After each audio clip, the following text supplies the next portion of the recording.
Olá, professores! Nesse vídeo, nós vamos para a nossa segunda aula do curso de LDB atualizada 2024. Hoje, nós vamos estudar do artigo 4º A até o artigo 7º. E para isso, já prepare o seu material de anotação e, sem mais delongas, vamos à aula.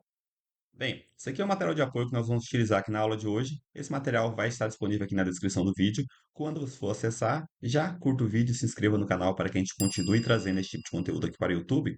E vamos aqui para o nosso artigo 4º A, que diz assim: é assegurado atendimento educacional durante o período de internação ao aluno da educação básica internado para tratamento da saúde em regime hospitalar ou domiciliar por tempo prolongado, conforme dispuser o poder público em regulamento na esfera de sua competência. Vamos entender aqui no mapinha mental. Nesse artigo, nós temos 3 pontos de atenção. Eu vou fazer os destaques. Primeiro, está sendo assegurado atendimento educacional. Para quem? Para o aluno da educação básica. E esse é o nosso primeiro ponto de atenção. As questões vêm aqui, né, as bancas vêm aqui e colocam assim, ó, para o aluno da educação básica e educação superior. Vai estar errado. Essa garantia de atendimento educacional está sendo assegurada somente para os alunos da educação básica. E o que é educação básica? Educação infantil, ensino fundamental e ensino médio. Então, para esses alunos que estiverem internados para tratamento da saúde, então vai ser garantido para os alunos da educação básica que estiverem internados para tratamento da saúde o atendimento educacional. Em que regime? Em regime hospitalar e em regime domiciliar. O nosso segundo ponto de atenção. As bancas vão vir aqui e vão falar que é somente em regime hospitalar. Vai estar errado. Em regime domiciliar também é assegurado aí o atendimento educacional. E o nosso último ponto de atenção é pelo tempo. Por que tempo que é isso? Tempo prolongado. Então, se essa internação for por tempo prolongado, vai ser assegurado esse atendimento educacional. Professor, o que as bancas colocam aqui? Colocam tempo curto, tempo médio, tempo indefinido. Então, se substituir aqui por tempo prolongado, né, se substituir por outra palavra, outra expressão, vai estar errado. Então, a gente precisa ficar atento, que é aluno da educação básica, que é em regime hospitalar e em regime domiciliar, e é por tempo prolongado. Professor, o que é tempo prolongado? Cada sistema de ensino vai elaborar uma norma dizendo o que é esse tempo prolongado. Tem vezes que são 15 dias, né? Uma internação ali a partir de 15 dias, a partir de 30, a partir de 3 meses. Então, cada sistema de ensino. Não precisa ficar atento, preocupado com isso. Se atente mais que a expressão é tempo prolongado, regime domiciliar e regime hospitalar, e é para o aluno da educação básica, certo? Dito isso, vamos aqui para uma questãozinha só para a gente aquecer. Questão 9 diz assim: é assegurado atendimento educacional durante o período de internação ao aluno da educação básica, não é educação superior, só educação básica, internado para tratamento de saúde em regime, quais regimes? Hospitalar ou domiciliar, certinho? Não é somente hospitalar. Por tempo, qual que é o tempo? A alternativa A, tempo indefinido, que eu falei, tá errado. Deixa eu puxar para um vermelhinho aqui, ó. Tá errado, não é tempo indefinido. B, tempo pré-determinado também não é. C, tempo prolongado, ficou facinho, né? Ficou facinho. Tempo prolongado. Então, se atente aí, que é para aluno da educação básica, internação hospitalar ou domiciliar e é por tempo prolongado. Gabarito da questão 9, letra C. Artigo 5º, vamos aqui para o nosso artigo 5º, que diz assim: o acesso à educação básica obrigatória é direito público subjetivo, podendo qualquer cidadão, grupo de cidadãos, associação comunitária, organização sindical, entidade de classe ou outra legalmente constituída, e ainda o MP, né, o Ministério Público, acionar o poder público para exigi-lo. Vamos aqui no mapinha mental para a gente entender melhor. O artigo 5º está falando aqui do acesso à educação básica obrigatória. Nessas alturas do campeonato, a gente já sabe que educação básica obrigatória não tem creche. Educação básica obrigatória, pré-escola, ensino fundamental e ensino médio. Responde aí, o que é educação básica obrigatória? Pré-escola, ensino fundamental e ensino médio. Então, o acesso à educação básica obrigatória é um direito público subjetivo. Esse artigo ele só tem um ponto de atenção, que é aqui. As bancas costumam vir aqui e colocar que é direito público objetivo. Vai estar errado. É direito público subjetivo. A gente não precisa se ater, né, tentar ali entender exatamente o que é a diferença de um direito público objetivo para um subjetivo, porque isso não vai ser perguntado. Geralmente elas só vão vir substituir. Direito público objetivo. Vai estar errado. Mas para a gente entender de uma forma bem simples, o direito público subjetivo é aquele direito que está intrínseco, ligado à pessoa. Então, se a educação é um se o acesso à educação básica obrigatória é um direito público subjetivo, quer dizer que o alvo desse direito, então a criança ali de 4 a 17 anos, não pode se negar a usufruir esse direito. O poder público é obrigado a oferecer o acesso à educação básica obrigatória e os pais são obrigados a fazer a matrícula. Então é um direito ligado à pessoa. Nem mesmo a pessoa pode se recusar a usufruir esse direito, está intrínseco, ligado a ela. Então, o acesso à educação básica obrigatória é direito público subjetivo. Caso essa criança ou adolescente não tenha ali acesso a essa educação básica obrigatória, existe um grupo de pessoas que pode acionar o poder público e cobrar. Por exemplo, imagine que você conhece uma criança aí de 10 anos que não está frequentando a escola. Você pode ir lá, ó, existe um grupo de pessoas que pode ir lá e acionar o poder público para que essa criança frequente a escola. Então, quem pode acionar o poder público? Um cidadão, então uma pessoa ali com direitos políticos, um grupo de cidadãos, uma associação comunitária, organização sindical, entidade de classe e ainda o Ministério Público. Esses atores podem acionar o poder público caso exista uma criança ali ou adolescente em idade de frequentar a educação básica obrigatória que não esteja frequentando. Uma criança de 10 anos ali no nosso exemplo, que não esteja frequentando a escola, esse grupo aqui de pessoas, né, esse cidadão, grupo de cidadão e todos esses outros atores podem acionar o poder público para exigir que essa criança esteja ali frequentando a educação básica obrigatória. Lembrando, nosso ponto de atenção aqui, direito público subjetivo, não é objetivo. Dito isso, vamos para nosso parágrafo primeiro do artigo 5º, que vai dizer assim, ó: o poder público, na esfera de sua competência federativa, deverá. Então, aqui nós vamos falar de deveres, obrigações do poder público. Qual que é a primeira obrigação? São 4 obrigações previstas aqui no parágrafo primeiro. Vamos aqui para a nossa primeira obrigação, que diz assim, ó, obrigação do poder público.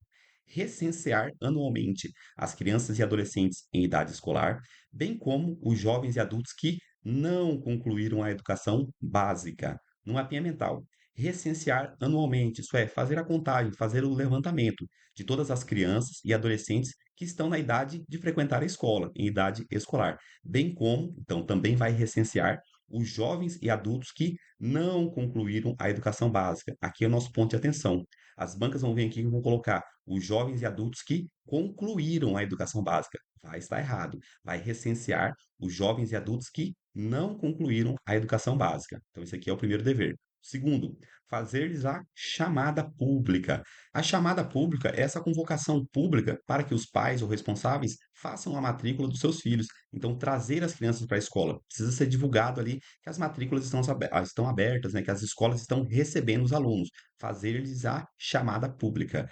Terceiro, zelar junto aos pais ou responsáveis pela frequência à escola. Isso quer dizer que o Estado e os pais são responsáveis pela frequência à escola. Não é uma obrigação exclusiva do Estado, mas o Estado também, né, o poder público, também precisa zelar para que as crianças frequentem as escolas. E vai zelar com quem? Junto com os pais ou responsáveis. É uma responsabilidade compartilhada. Tanto os pais ou os responsáveis, né, tanto os pais são obrigados ali a zelar pela frequência à escola, como o Estado também é obrigado a zelar por essa frequência, certo? E agora, por último, nós vamos aqui na nossa atribuição, né, no nosso dever número quarto. Por que que ele é o mais importante? Por causa disso aqui, ó. Ele é uma atualização de setembro, essa, né, é uma atualização de setembro de 2023, finalzinho do ano de 2023.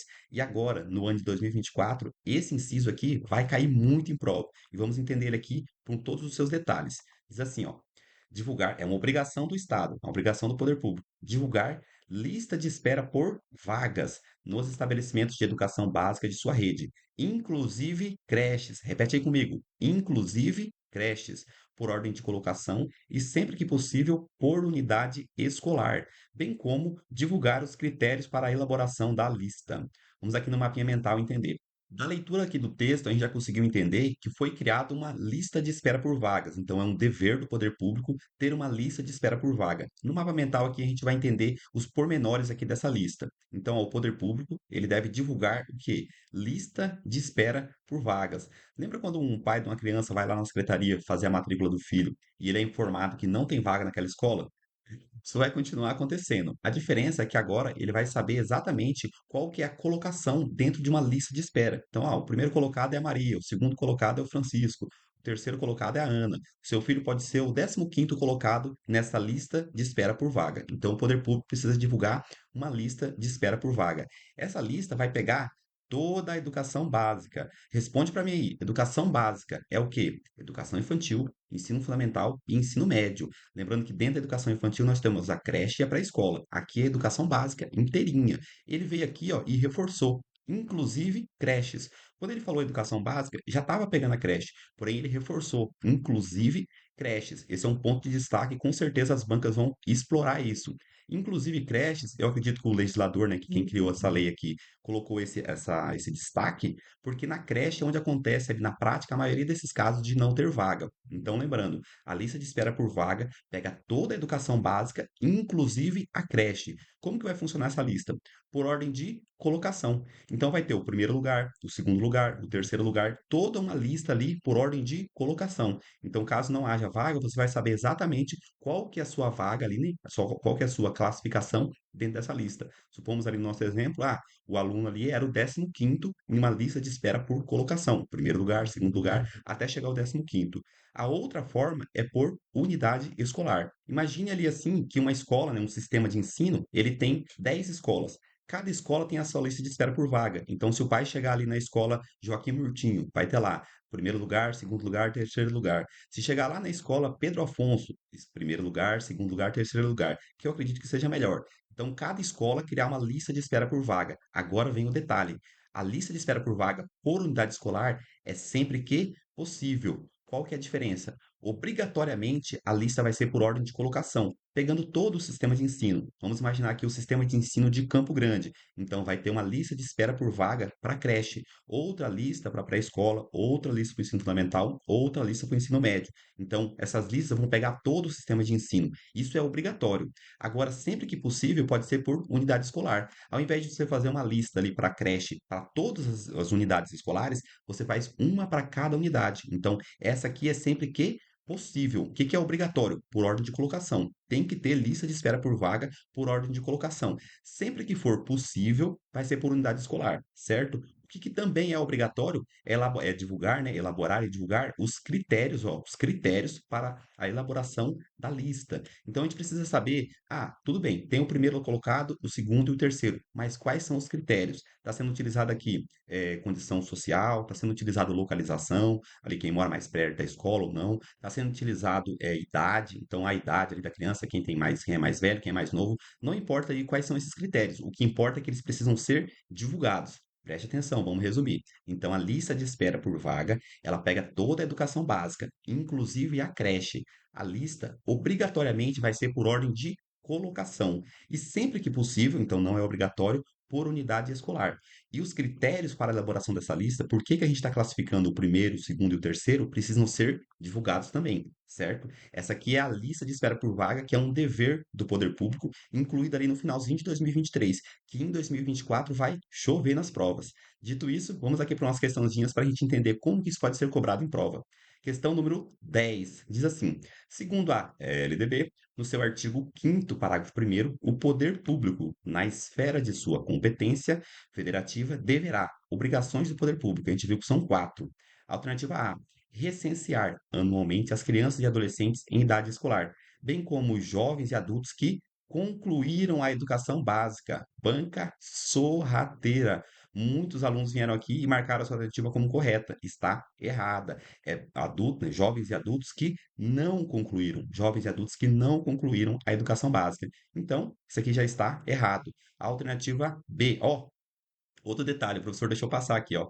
Assinale a alternativa incorreta. Olha como é que a banca foi sorrateira. Colocou lá no começo, ó. Assinale a alternativa incorreta. A gente está procurando a errada. Essa questão aqui está procurando a errada. Então, nosso gabarito já é a letra A, porque aqui são jovens e adultos que não concluíram. Ele colocou que concluíram. Então, o gabarito aqui da questão 10 é a letra A. Vamos ler as outras aqui só para a gente entender. Alternativa B. Zelar junto aos pais ou responsáveis, tipo, já com o verdinho aqui, que tem que estar certo, né? Zelar junto aos pais ou responsáveis pela frequência à escola. Sim, é um dever ali compartilhado entre o poder público e os pais ou responsáveis. Tá certo. C. Divulgar lista de espera por vagas nos estabelecimentos de educação básica de sua rede, inclusive em creches. Repete comigo. Inclusive em creches. por ordem de colocação, obrigatoriamente por ordem de colocação, e sempre que possível, por unidade escolar. Então, não é obrigatório por unidade escolar, sempre que é possível. Bem como divulgar os critérios para a elaboração da lista, também é obrigatório. Então, divulgar os critérios para a elaboração da lista é obrigatório, está corretíssimo. Alternativa D, fazer-lhes a chamada pública. Certinho, a única que tinha erro aí é a alternativa A. Gabarito da questão 10, letra A. Questão 11, diz assim: segundo a LDB, no seu artigo 5º, parágrafo 1º, o poder público, na esfera de sua competência federativa, deverá, são aqueles deveres do poder público. Vamos ver aqui, ó.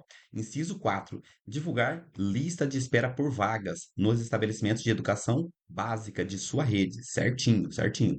Inclusive em creches, obrigatoriamente por unidade escolar, bem como divulgar os critérios para a elaboração da lista. Certo ou errado? Errado, errado. Banca sorrateira. Obrigatoriamente por unidade escolar. Aqui que está o erro. É obrigatoriamente por ordem de colocação e sempre que possível por unidade escolar. Ele falou que é obrigatório por unidade escolar, já está errado. Bem como divulgar os critérios para a elaboração da lista, tá certo? O erro está aqui, ó. Obrigatoriamente por unidade escolar. Então, questão 11, gabarito errado. Fique atento que esse inciso vai cair muito em provas no ano de 2024. Vamos aqui para o parágrafo 2º do artigo 5º, que vai dizer assim, ó: em todas as esferas administrativas, o poder público assegurará, em primeiro lugar, o acesso ao ensino obrigatório, nos termos deste artigo, contemplando em seguida os demais níveis e modalidades de ensino, conforme as prioridades constitucionais e legais. Vamos aqui no mapa mental para a gente entender. Ó, o poder público, em todas as esferas administrativas, isso é, municipal, estadual e federal, assegurará, em primeiro lugar, primeira coisa que a gente vai fazer é garantir o acesso ao ensino obrigatório. Responde para mim aí, qual que é o ensino obrigatório? Pré-escola, ensino fundamental e ensino médio. Contemplando em seguida, né, depois que eu garantir o acesso ao ensino obrigatório, eu vou contemplar em seguida o acesso aos demais níveis e modalidades de ensino. É um artigo aqui, na verdade, um parágrafo, que não é muito cobrado, mas a gente precisa ficar atento que o governo, né, o poder público, vai assegurar primeiro o acesso ao ensino obrigatório, pré-escola, ensino fundamental e ensino médio. Depois disso, ele vai contemplar aí os demais níveis e modalidades de ensino. Parágrafo 5º. Para garantir o cumprimento das obrigatoriedades de ensino, o poder público criará formas alternativas de acesso aos diferentes níveis de ensino, independentemente da escolarização anterior. Aqui nós temos um ponto de atenção. Vamos entender. Imagina que uma criança de 10 anos de idade que nunca estudou. Então, uma criança ali de 10 anos, ela nunca estudou. Se ela chegar na escola, a gente precisa garantir para ela uma forma de acesso ao ensino obrigatório. A gente não pode falar para ela, ó, existe um ensino regular e você precisaria ter feito a pré-escola para depois entrar no ensino fundamental. Não, a gente vai criar uma forma de acesso, né, alternativa, independentemente da escolarização anterior. Não importa se ela não estudou antes, a gente vai criar uma forma de acesso para ela. Vamos aqui no mapinha mental.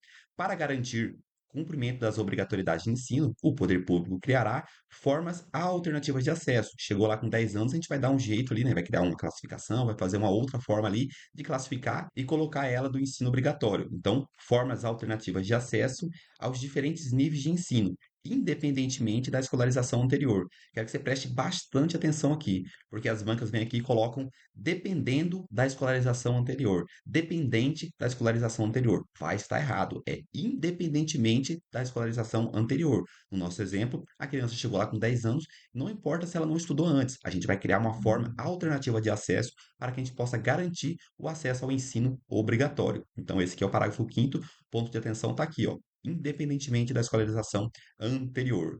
Vamos aqui para a nossa questão número 12, que diz assim: em relação ao que prevê a Lei 9394/96, nossa gloriosa LDB, analise as afirmativas a seguir. São duas afirmativas. Primeira, em todas as esferas administrativas, o poder público assegurará, em primeiro lugar, o acesso ao ensino obrigatório, contemplando em seguida os demais níveis e modalidades de ensino, conforme as prioridades constitucionais. Coisa de cinema, a gente acabou de ler isso aqui, está corretíssimo.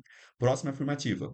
Para garantir o cumprimento da obrigatoriedade de ensino, o poder público criará formas alternativas de acesso, certinho, aos diferentes níveis de ensino, que dependerá da escolarização anterior. Que eu falei? Que eu falei? A banca é sorrateira, ela vem aqui, ó, e substitui por dependente, né? Dependerá da escolarização anterior. E o que que a gente viu? É independentemente da escolarização anterior. Então, a primeira está correta e a segunda errada. Vamos ver qual que é o gabarito? A alternativa A diz assim: se a afirmativa um e 2 estiverem corretas, não é. B, se apenas a afirmativa um estiver correta, esse aqui é o nosso gabarito. Então, apenas a alternativa um está correta. A C, se apenas a afirmativa 2 estiver corretas. E D, se a afirmativa um e 2 estiverem incorretas. Então, o gabarito aqui da questão 12, letra B. Agora vamos para o artigo 6º. É dever, ó, dever dos pais ou responsáveis efetuar a matrícula das crianças na educação básica a partir dos 4 anos de idade. A educação básica obrigatória começa com 4 anos de idade. Então, a partir de 4 anos, o Estado é obrigado a oferecer o acesso à educação básica. E os pais são obrigados a efetuar a matrícula.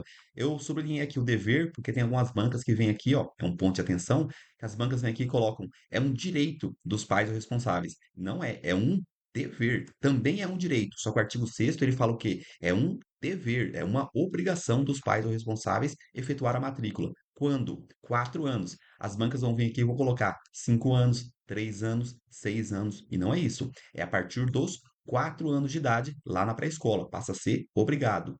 Então, isso aqui presta atenção que é um dever e presta atenção que é a partir dos 4 anos que deve ser efetuada essa matrícula. Artigo 7º diz assim: o ensino ele é livre à iniciativa privada, atendida, né, às seguintes condições. Isso quer dizer que a iniciativa privada ela pode participar do sistema de ensino. A gente pode ter escolas particulares, mas para abrir essas escolas, nós precisamos atender algumas condições. A primeira condição é cumprimento das normas gerais da educação nacional e do respectivo sistema de ensino. Então, você vai precisar cumprir aí, né? Para abrir uma escola, você vai precisar cumprir todas as normas nacionais de educação. Então, a LDB, a BNCC e todos os outros normativos nacionais. E também os normativos do respectivo sistema de ensino. Supomos que você quer abrir uma creche. Geralmente a creche ali pertence ao sistema municipal de ensino, então você vai ter que cumprir todas as normas de educação, né, do sistema municipal de ensino. Próxima, autorização de funcionamento e avaliação de qualidade pelo poder público. Então, antes de abrir ali, você vai precisar ter uma autorização do poder público e depois de aberto, o poder público vai fazer avaliações de qualidade pelo poder público. Então, sempre vai ter ali avaliações de qualidade e para abrir você precisa de uma autorização antes de ali de abrir as portas e efetuar as matrículas. Então, precisa de autorização e sempre vai ter avaliação de qualidade. E terceiro, por último, ali a última condição, capacidade de autofinanciamento. Então, para abrir a escola, você precisa provar que tem condições financeiras de manter essa escola aberta. Imagina que você abre uma escola aí, depois de 6 meses, você fala, ó, acabou meu dinheiro, eu não tenho mais condição de deixar essa escola aberta. O que que vai acontecer com esses alunos? Eles vão perder esses 6 meses? Onde que eles vão ser remanejados? Então, para evitar isso, você tem que provar a capacidade de autofinanciamento. Ressalvado, isso quer dizer que está fora, o previsto no artigo 213 da Constituição, as instituições que não possuem fins financeiros. Então, as instituições que não têm, né, fins financeiros, elas não precisam provar a capacidade de autofinanciamento. No mapinha mental, ó, quais são as condições? Os cumprimentos das normas nacionais e das normas dos respectivos sistemas de ensino, a autorização de funcionamento e avaliação de qualidade e, por último, capacidade de autofinanciamento. Lembrando que as instituições que não tiverem fins financeiros não precisam provar essa capacidade de autofinanciamento, exceto o artigo 213 da Constituição, certo? Vamos aqui para a nossa questão 13. Vai dizer assim: de acordo com a Lei de Diretrizes e Bases da Educação Nacional, a LDB, o ensino é livre à iniciativa privada, atendida às seguintes condições, exceto sempre que a banca falar para a gente procurar a incorreta, exceto, a gente vai lá e destaca, para a gente saber que a gente está procurando a errada. Nós estamos procurando a errada. São 4 alternativas e uma delas está errada. A alternativa A, o que que é uma condição? Cumprimento das normas gerais. Opa, parece que está certo, puxar para o verde. Cumprimento das normas gerais da educação nacional e do respectivo sistema de ensino. Certinho, isso aqui é uma condição. B, autorização de funcionamento e avaliação de qualidade pelo poder público. Também é uma condição. C, capacidade técnica dos profissionais de gestão. A gente viu isso aqui como condição, não que não precise ter, né? A escola possivelmente ela vai ter que ter uma capacidade técnica de condição de gestão se ela quiser permanecer aberta. Porém, não é uma condição prevista na LDB. E a gente está procurando aquilo que está previsto na LDB. Capacidade técnica dos profissionais de gestão não está na LDB. Banca sorrateira foi lá e incluiu algo que não está previsto na LDB. Questão, como nós estamos procurando a errada, né? Questão 13, gabarito letra C. Alternativa D, ó. capacidade de autofinanciamento, ressalvado o previsto no artigo 213 da Constituição Federal. Certinho. Questão 13, gabarito letra C. Agora nós vamos para o nosso último artigo dessa aula. Artigo 7º-A. Artigo 7º-A. Diz assim: ao aluno regularmente matriculado em instituição de ensino pública ou privada, de qualquer nível, é assegurado no exercício da liberdade de consciência e de crença o direito de, mediante prévio e motivado requerimento, ausentar-se de prova ou de aula, marcada para dia em que, segundo os preceitos de sua religião, seja vedado o exercício de tais atividades, devendo-se-lhe atribuir, deve atribuir a esse aluno, a critério da instituição e sem custos para o aluno, uma das seguintes prestações alternativas, nos termos do inciso 8º do caput do artigo 5º da Constituição Federal. Vamos entender. Imagine que a criança ali, ela confessa uma religião que não pode fazer atividades no sábado. Aí você, professor, vai lá e marca uma prova para o sábado. Esse aluno, antes do sábado, ó, antes do sábado, ele vai lá e vai fazer um requerimento motivado explicando: confesso determinada religião, na minha religião eu não posso fazer essa atividade no sábado, certo? Vai entregar esse requerimento motivado antes do dia da aula à direção. A direção vai pegar esse requerimento e vai remarcar essa prova para uma outra data. É isso que está falando aqui. E vai ter uma prestação alternativa, a gente vai ver mais à frente. Mas o que está acontecendo é isso: o aluno, antes da data da prova ou da aula, ele vai lá e faz um requerimento motivado, entrega na escola e a escola remarca para uma outra data. Vamos entender aqui no mapa mental. Primeiro, o aluno regularmente matriculado, onde? Em instituições públicas ou privadas. Então, tanto as instituições públicas quanto as privadas, de qualquer nível. Então, educação básica e educação superior. Preste atenção nisso. Tanto a educação básica quanto a educação superior tem essa liberdade de consciência e de crença. Ele vai ter garantido, ó, a liberdade de consciência e de crença, tanto na educação básica quanto na educação superior. Como que ele vai fazer para usufruir? Ele vai ter que fazer mediante um prévio e motivado requerimento. Ele vai ter que fazer um requerimento motivado antes, é prévio, antes da data, para poder ausentar-se, ó, para poder ausentar-se de prova ou de aula. E o que que a gente vai fazer com esse aluno? A gente vai atribuir a esse aluno sem custos. As bancas sorrateiras vão vir aqui e vão falar que é com custo, com um ônus para o aluno, e é sem custo, uma prestação alternativa. Então a gente vai lá e vai trocar ali a data dessa atividade. Vamos entender agora aqui quais são as prestações alternativas. Primeiro, prova ou aula de reposição, conforme o caso, a ser realizada em data alternativa, no turno de estudo do aluno ou em outro horário agendado com sua anuência expressa. Essa é a primeira prestação alternativa. A segunda, trabalho escrito ou outra modalidade de atividade de pesquisa com tema, objetivo e data de entrega definidos pela instituição de ensino. No mapinha mental, para a gente entender quais são as prestações alternativas. Primeira, prova ou aula de reposição. Então, se você tiver marcado ali uma aula ou uma prova para uma data em que esse aluno não pode participar, você vai fazer o quê? Você vai ter que remarcar essa prova ou essa aula no turno do aluno, ó, no turno do aluno. Então, se ele estuda de manhã, vai ser essa prova vai ser de manhã ou essa aula vai ser de manhã. Se ele estuda à tarde, a prova vai ser à tarde ou a aula vai ser à tarde. Ou em outro horário, pode ser em outro horário, desde que tenha, ó, a anuência expressa, desde que o aluno concorde e vir em outro horário. Supondo que o aluno estuda de manhã e você marca a sua prova à tarde. Você precisa primeiro ter a anuência, a confirmação de que esse aluno, de que ele aceita vir em outro horário. Então, prova ou aula, você vai remarcar, ou você vai passar para ele um trabalho escrito, que eu prefiro, né?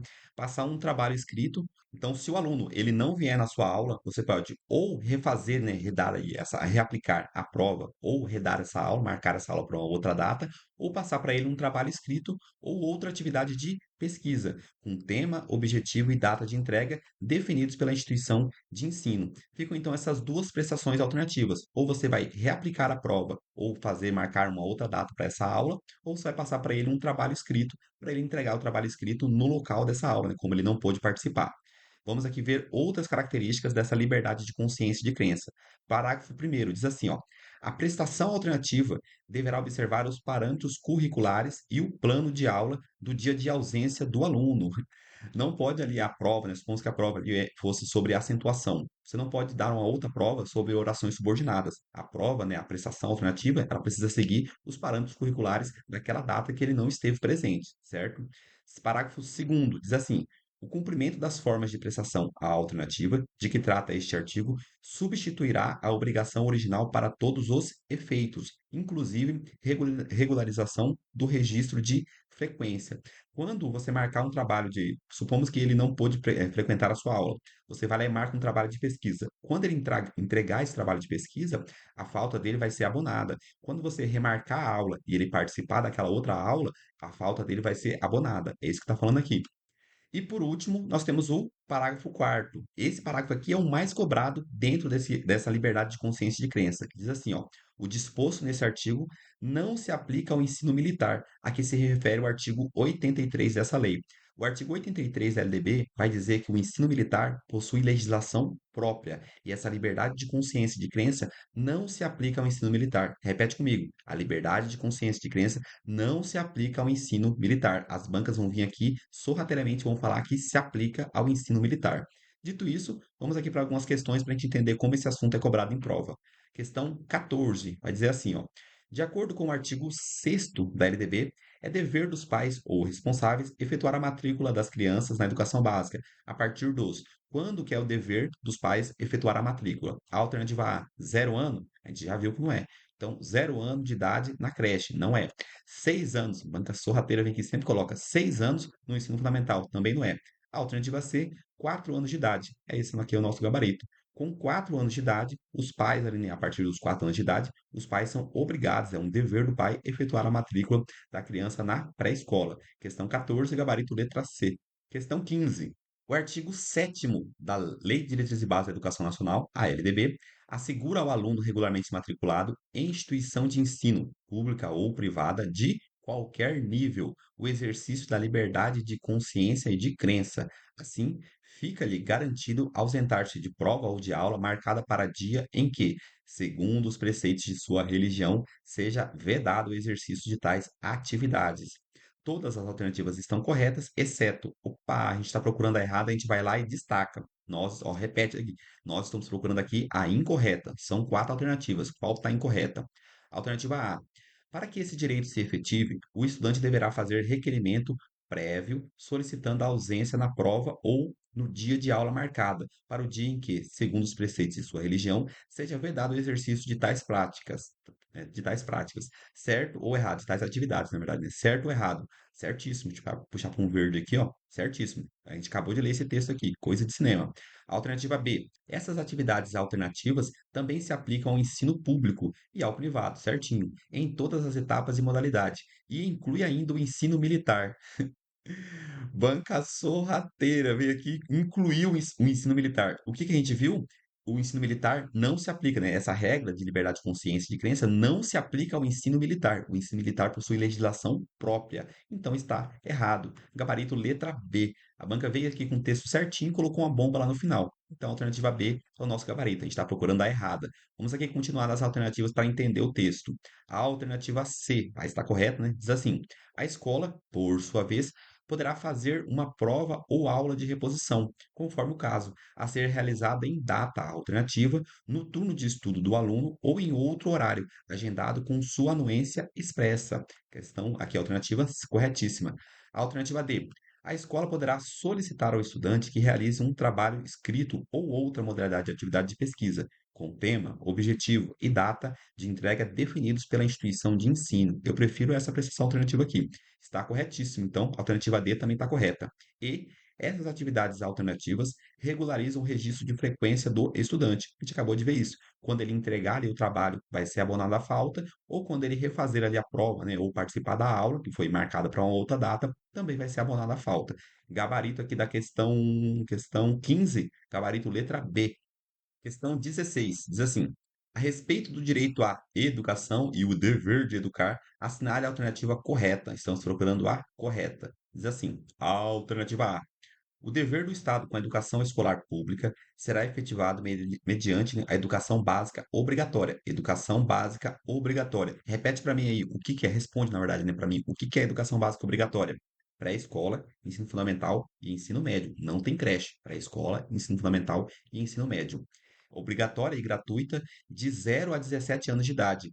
Banca sorrateira. Está errado. É de 4 a 17 anos de idade. Começa na pré-escola. Então, a alternativa A está errada. A alternativa B diz assim: cabe exclusivamente ao Ministério Público acionar o poder público para exigir o acesso à educação básica obrigatória. O que que a gente viu? Que tem ali um grupo de atores, né? Que é cidadão, grupo de cidadão, associação comunitária. Então, são várias entidades ali e pessoas que podem acionar o poder público. Ele falou que é exclusivo ao Ministério Público. O Ministério Público é um dos atores que podem ali acionar o poder público para exigir o acesso à educação básica obrigatória. Então está errado, está errado. Gabarito, aqui a alternativa B, errada.